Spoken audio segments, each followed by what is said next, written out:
மின்வெட்டுத்துறை நிர்மல்குமார் என்ற தலைப்பில் முரசொலி நாளேடு தீட்டியுள்ள தலையங்கத்தில், வெறும் வாய் மட்டும்தான், செயலில் சுத்த வேஸ்ட் என்று சொல்லும் நிலையில்தான் விஜய் ஆட்சி இருக்கிறது. அதிலும் குறிப்பாக மின்சாரத்துறையின் பெயரை மின்வெட்டுத்துறை என்றே மாற்றிவிடலாம். அதற்கு அமைச்சராக இருக்கும் நிர்மல்குமார் கலர் கலராக கப்சா விடுகிறாரே தவிர தீர்வை காணும் திறமை படைத்தவராக இல்லை என விமர்சிக்கப்பட்டுள்ளது. தமிழ்நாட்டில் தாவேக ஆட்சி பொறுப்பேற்றது முதல் தமிழ்நாடு இருளில் மூழ்கிவிட்டது. வாக்களித்த மக்களை மின்வெட்டின் மூலமாக நிம்மதியை வெட்டென வெட்டி வருகிறது தாவேக ஆட்சி. இதற்கு பொறுப்பேற்க வேண்டிய அமைச்சர் நிர்மல்குமார் பேட்டிகள் வாரந்தோறும் மாறிக்கொண்டே இருக்கின்றன. பகலில் சட்டம் ஒழுங்கு பிரச்சினைகள், இரவில் மின்வெட்டு, இதுதான் தாவேக ஆட்சி அமைந்தது முதல் தமிழ்நாட்டில் பார்க்கும் காட்சி என முரசொலி நாளேடு விமர்சித்துள்ளது. 2 மணி நேரம் 3 மணி நேரம் மின்சாரத்தை துண்டிக்கிறார்கள். ஆண்களும் பெண்களும் முதியோரும் குழந்தைகளும் சாலைக்கு வந்து விடுகிறார்கள். சாலை மறியல் நடக்காத நாளே இல்லை. கைக்குழந்தைகளோடு தாய்மார்கள் வருகிறார்கள் வீதிக்கு. கர்ப்பிணி தாய்மார்கள் வேதனையோடு வாசல்களில் நிற்கிறார்கள். மருத்துவமனைகளிலேயே மின்சாரம் துண்டிக்கப்படுகிறது.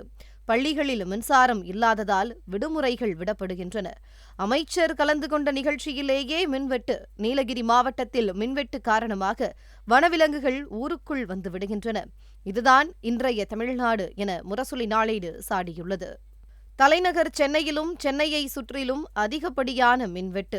முதலமைச்சரின் தொகுதியான பெரம்பூரும் இருளில் மூழ்கிவிடுகிறது. 20 நாட்களுக்கும் மேலாக மின்வெட்டு இருக்கும் பகுதியாக பெரம்பூர் இருக்கிறது. தினமும் மக்கள் அங்கு சாலை மறியல் செய்கிறார்கள். மின்வாரி அலுவலகத்தை முற்றுகையிடுகிறார்கள். மின்வாரி அலுவலகத்தில் உட்கார்ந்து கொண்டு மின்சாரம் வந்தால்தான் போவோம் என்று முழக்கமிடுகிறார்கள். சில இடங்களில் மின்சார வாரிய அலுவலகத்தையே மக்கள் பூட்டிவிட்டார்கள். மின்சாரம் இல்லாததால் 2 தனியார் பள்ளிகளுக்கு விடுமுறை விடப்பட்டது முதலமைச்சர் தொகுதியில். போராட்டம் நடத்த மக்களை சிலர் தூண்டுகிறார்கள் என்கிறார் அமைச்சர் நிர்மல்குமார்.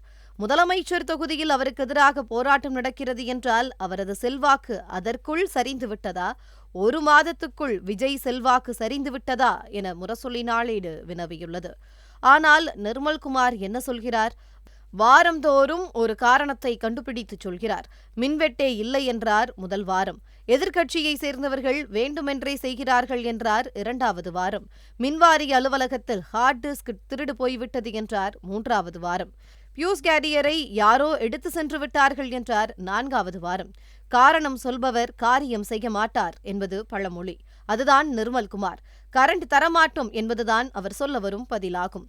1 மாத காலமாக நடக்கும் மின்வெட்டை தடுக்க வக்கோ வகையோ திராணியோ இல்லை. ஆனால் கூச்சமில்லாமல் பேட்டி கொடுக்க வந்து விடுகிறார் அமைச்சர் நிர்மல்குமார் என முரசொலி நாளேடு கடுமையாக விமர்சித்துள்ளது. ஷாஜகான் என்று ஒரு அமைச்சர் இருக்கிறார். அவர் ஒரு காரணத்தை சொல்லியிருக்கிறார். பலமாக காத்து அடிக்கிறது, அதனால்தான் மின்தடை ஏற்படுகிறது என்று சொல்லியிருக்கிறார். காற்றே நீ அடிக்க வேண்டாம் என்று உங்கள் முதலமைச்சரை பாடச் சொல்ல வேண்டியதுதானே? இந்த மாதிரியான அறிவு குஞ்சுகளை எல்லாம் அமைச்சர்களாக பார்க்க வேண்டியது வந்துவிட்டதே தமிழ்நாட்டுக்கு என முரசொலி நாளேடு கிண்டல் செய்துள்ளது. தமிழ்நாட்டில் சென்னை உட்பட பல்வேறு நகரங்களில் இரவு நேரங்களில் மின்வெட்டு ஏற்படுவது உண்மைதான் என்று மின்வாரியம் சார்பில் அறிக்கை வெளியிடப்பட்டுள்ளது. உண்மைதான் என்று சொல்ல மின்வாரியம் தேவையில்லை. மக்கள் போராட்டங்களே அது உண்மைதான் என்பதால்தான் நடக்கின்றன. அந்த மின்வெட்டை எப்படி தவிர்க்கப் போகிறோம் என்று சொல்லுங்கள். இந்த மின்வெட்டு எப்போது நிற்கும் என்பதை சொல்லுங்கள். தனிநபர்கள் சதி செய்கிறார்கள் என்கிறார் நிர்மல்குமார். சில தனிநபர்கள் நினைத்தால் மொத்த தமிழ்நாட்டிலும் பல்வேறு நேரங்களில் மின்சாரத்தை நிறுத்திவிட முடியுமா? அந்த அளவுக்குத்தான் நிர்வாகம் பார்க்கிறீர்களா? அவ்வளவுதான் உங்களுக்கு சமர்த்தா என முரசொலி நாளேடு கேள்வி எழுப்பியுள்ளது. மின்துறை கட்டமைப்பு போதுமானதாக இல்லை என்கிறார் அமைச்சர். இதே கட்டமைப்பை வைத்திருந்துதானே 5 ஆண்டுகளாக மின்தடை இல்லாமல் இருந்தது. மின்வெட்டு இல்லாத ஆட்சியை திமுக அரசு கொடுத்தது. மே மாதத்துக்கு பிறகுதான் கட்டமைப்பு குறைந்து போய்விட்டதா? பெரம்பூரில் 40 நிமிடத்தில் மின்வெட்டை சரி செய்ததை தனது சாதனையாக சொல்லிக் கொள்கிறார் நிர்மல்குமார்.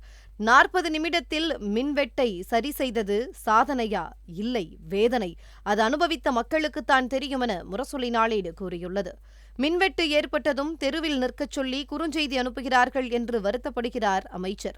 விஜய் வரும் சாலைகளுக்கு பைக் எடுத்து வரச் சொல்லி குறுஞ்செய்தி அனுப்பி மாஸ் காட்டிய போது இனித்தது, மக்கள் தங்கள் பிரச்சினைக்காக குறுஞ்செய்தி அனுப்பும்போது கசக்கிறதா என வினவியுள்ள முரசொலி நாளேடு, எதை வைத்து பொய்யை மாயையாக்கினீர்களோ அதுவே இன்று அவர்களுக்கு எதிராக மாறி வருகிறது என தெரிவித்துள்ளது.